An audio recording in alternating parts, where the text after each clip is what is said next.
Di sebuah negeri yang makmur dan penuh kejutan, hiduplah seorang pria bernama Abu Nawas.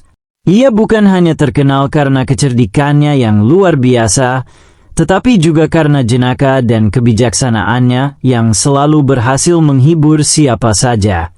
Setiap tantangan yang datang kepadanya justru menjadi ladang bagi akal cerdiknya untuk bersinar. Bagaimana kisah Abu Nawas kali ini? Simak kisah berikut ini. Seorang raja yang bijaksana dan terkenal akan keadilannya. Ia memiliki seorang penasihat cerdik dan jenaka bernama Abu Nawas. Kecerdasan Abu Nawas kerap kali menyelamatkan kerajaan dari berbagai masalah, dan hal itu membuatnya semakin disayang oleh sang raja. Namun, ada satu orang yang tidak senang dengan keberadaan Abu Nawas, yaitu sang menteri utama.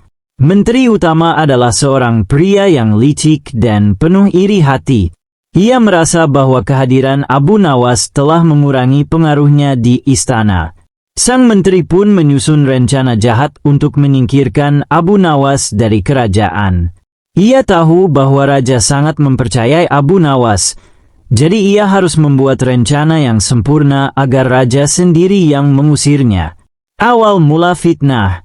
Suatu hari, sang menteri datang menghadap raja dengan wajah penuh kesedihan. "Baginda, hamba datang membawa kabar buruk yang mungkin akan membuat hati Paduka sakit," kata sang menteri. Raja mengerutkan dahi. "Apa yang terjadi? Katakanlah, jangan membuatku penasaran." Menteri pun berpura-pura ragu-ragu, lalu berbisik, "Baginda, hamba telah menemukan bukti bahwa Abu Nawas telah mencuri harta dari perbendaharaan kerajaan." Raja terkejut. "Mustahil. Abu Nawas adalah orang yang jujur dan setia. Apa buktinya?" "Hamba menemukan saksi yang melihatnya masuk ke ruang harta pada malam hari, dan pagi harinya, beberapa emas serta permata hilang. Selain itu, hamba menemukan jejak kaki yang mengarah ke kediaman Abu Nawas." Raja tampak ragu. Ia tidak langsung percaya, tetapi ia harus memastikan kebenaran tuduhan itu. Maka, ia memerintahkan para prajurit untuk menggeledah rumah Abu Nawas. Abu Nawas dijebat. Ketika para prajurit tiba di rumah Abu Nawas, mereka segera memeriksa setiap sudutnya. Dan betapa terkejutnya Abu Nawas ketika mereka menemukan sebuah kantong berisi emas dan permata di bawah tempat tidurnya. "Abu Nawas, atas perintah Baginda Raja, kami menangkapmu dengan tuduhan pencurian," kata kepala prajurit. Abu Nawas tercengang. Ia tahu bahwa ini adalah jebakan. Namun, ia tetap tenang. Ia tersenyum dan berkata, "Baiklah, bawalah aku menghadap Baginda Raja. Aku ingin mendengar sendiri apa yang terjadi." Ketika Abu Nawas berdiri di hadapan raja, sang menteri tersenyum penuh kemenangan. "Abu Nawas," kata raja dengan nada kecewa, "apakah benar engkau mencuri harta kerajaan?" Abu Nawas menatap raja dengan tenang. "Wahai Baginda yang bijaksana, izinkan hamba berbicara sebelum Paduka menjatuhkan hukuman. Hamba sama sekali tidak mencuri harta kerajaan. Ada seseorang yang telah menjebat hamba." Sang menteri pura-pura marah. "Baginda, jangan dengarkan omong kosongnya. Bukti telah ditemukan di rumahnya. Hamba yakin dia bersalah." Abu Nawas tersenyum. "Baginda, apakah boleh hamba mengajukan sebuah permintaan sebelum Paduka memutuskan hukuman?" Raja mengangguk. "Apa permintaanmu?" "Hamba ingin melakukan sebuah ujian sederhana. Jika hamba bersalah, biarkan langit menjadi saksi dan memberikan tanda. Namun, jika hamba tidak bersalah, biarkan keadilan sejati yang berbicara," kata Abu Nawas. Akal cerdik Abu Nawas. Abu Nawas meminta agar semua orang berkumpul di halaman istana pada malam hari. Ia membawa sebuah kendi berisi air dan berkata kepada semua orang, "Jika aku bersalah, maka air ini akan berubah menjadi darah saat aku menuangkannya ke tanah. Jika aku tidak bersalah, maka air ini tetap akan menjadi air biasa." Sang menteri tertawa. Ini hanya sihir dan trik murahan. Namun, ketika Abu Nawas menuangkan air ke tanah, air tetaplah air. Tidak ada perubahan. Raja mulai ragu terhadap tuduhan sang menteri. Tidak cukup dengan itu, Abu Nawas meminta izin untuk berbicara dengan para penjaga perbendaharaan kerajaan. Ia bertanya, siapa yang pertama kali menemukan jejak kaki di ruang harta? Seorang penjaga mengangkat tangan. Itu adalah menteri utama, Tuan. Ia yang pertama kali memberitahu kami. Abu Nawas tersenyum. Sungguh menarik. Bagaimana bisa sang menteri yang pertama kali menemukannya, padahal ruangan itu hanya bisa dibuka oleh raja dan penjaga khusus? Kecuali jika ia sendiri yang menaruh emas itu dan mengarang cerita. Raja mulai curiga. Ia segera memerintahkan penyelidikan lebih lanjut dan menemukan bahwa sang menteri telah menyuap seseorang untuk menaruh emas dan permata di rumah Abu Nawas.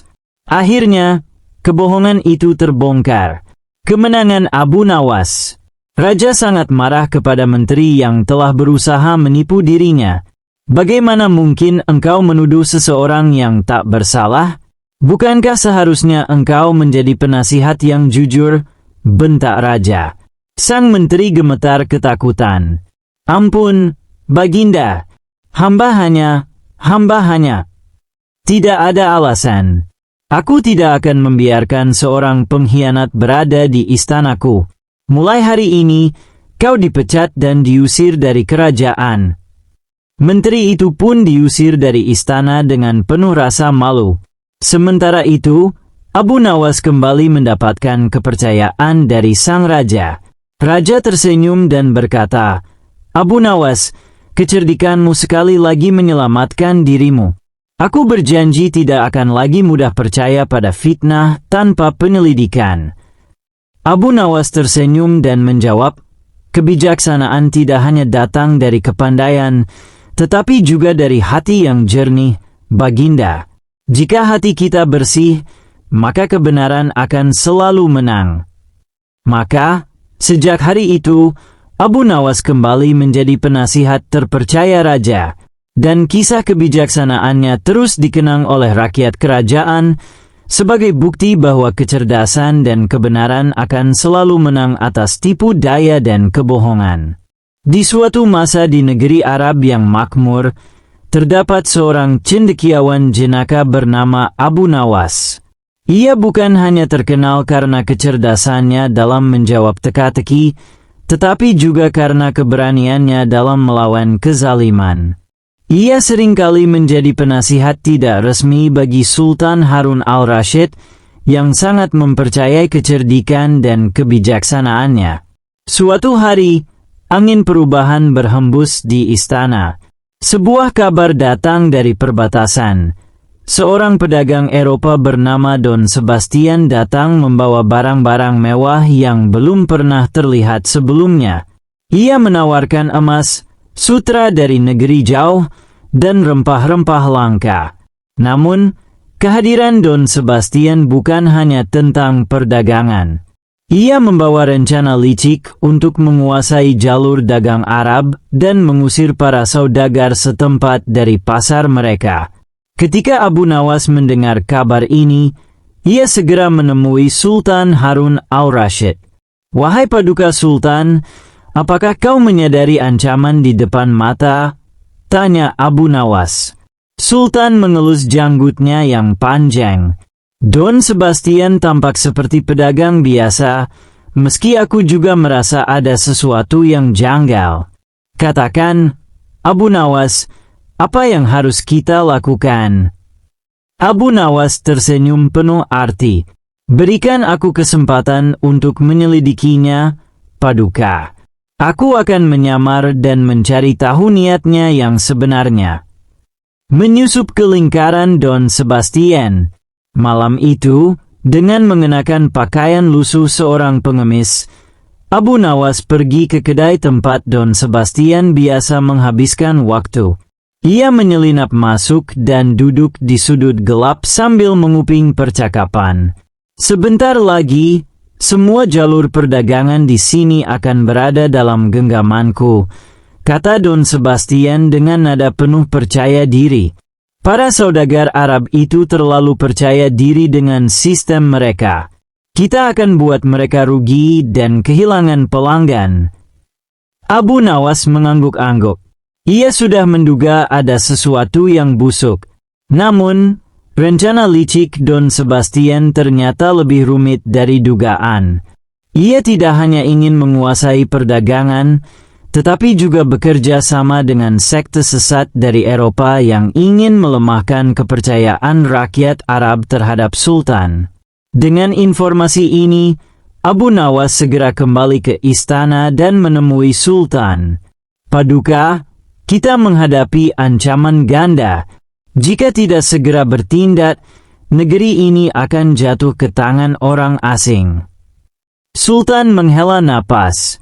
Apa yang kau sarankan, Abu Nawas? Kita harus mengalahkan mereka dengan cara yang tidak mereka duga. Aku punya rencana. Permainan kecerdikan Abu Nawas. Abu Nawas mulai menyusun strategi. Ia menyebarkan rumor bahwa Sultan sedang mencari seorang saudagar yang bisa membawa barang dagangan unik dan eksklusif. Don Sebastian, yang penuh ambisi, langsung datang untuk menawarkan dagangannya. Paduka, aku membawa barang yang tidak dimiliki siapapun di negeri ini, kata Don Sebastian dengan bangga. Sultan berpura-pura tertarik. Bagus. Tetapi, sebelum aku memberikan izin monopoli, kau harus menyelesaikan satu ujian. Don Sebastian menyipitkan mata. Apa ujian itu, wahai Paduka? Abu Nawas maju ke depan. Kau harus bisa membawa air dari gurun yang paling tandus, yang tidak pernah mengeluarkan setetes pun air dalam 1000 tahun. Jika kau bisa melakukannya, kau akan mendapatkan hak dagang yang kau inginkan. Don Sebastian tersentak. Ia tahu itu mustahil. Namun, ia tidak bisa menolak karena seluruh istana menyaksikan. Beberapa hari kemudian, Don Sebastian kembali dengan tangan kosong. Paduka, ini tugas yang tidak masuk akal. Sultan mengangguk. Maka itu berarti kau tidak layak menjadi saudagar di negeriku. Dengan kalahnya Don Sebastian, para pedagang Arab kembali mendapatkan hak mereka dan perdagangan kembali stabil. Namun, Abu Nawas tahu bahwa ancaman dari sekte sesat belum selesai. Menghadapi sekte gelap, suatu malam, Abu Nawas menemukan bahwa sekte sesat dari Eropa sedang berkumpul di sebuah reruntuhan kuno di padang pasir. Ia menyelinap dan mendengar rencana mereka. Mereka ingin menyebarkan berita bohong bahwa Sultan telah kehilangan berkah ilahi agar rakyat berbalik melawannya. Abu Nawas tidak tinggal diam. Ia menyamar sebagai seorang dukun sakti dan menyebarkan berita bahwa akan ada tanda dari langit yang menegaskan keberkahan Sultan. Malam berikutnya, ia menyalakan obor raksasa di atas menara istana, menciptakan cahaya misterius di langit. Rakyat yang melihatnya pun percaya bahwa Sultan masih diberkahi oleh Tuhan.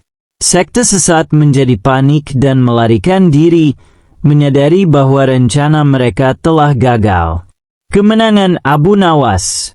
Ketika fajar menyingsing, Sultan memanggil Abu Nawas dan menatapnya dengan penuh kekaguman. Kau telah menyelamatkan negeriku 2 kali, wahai Abu Nawas.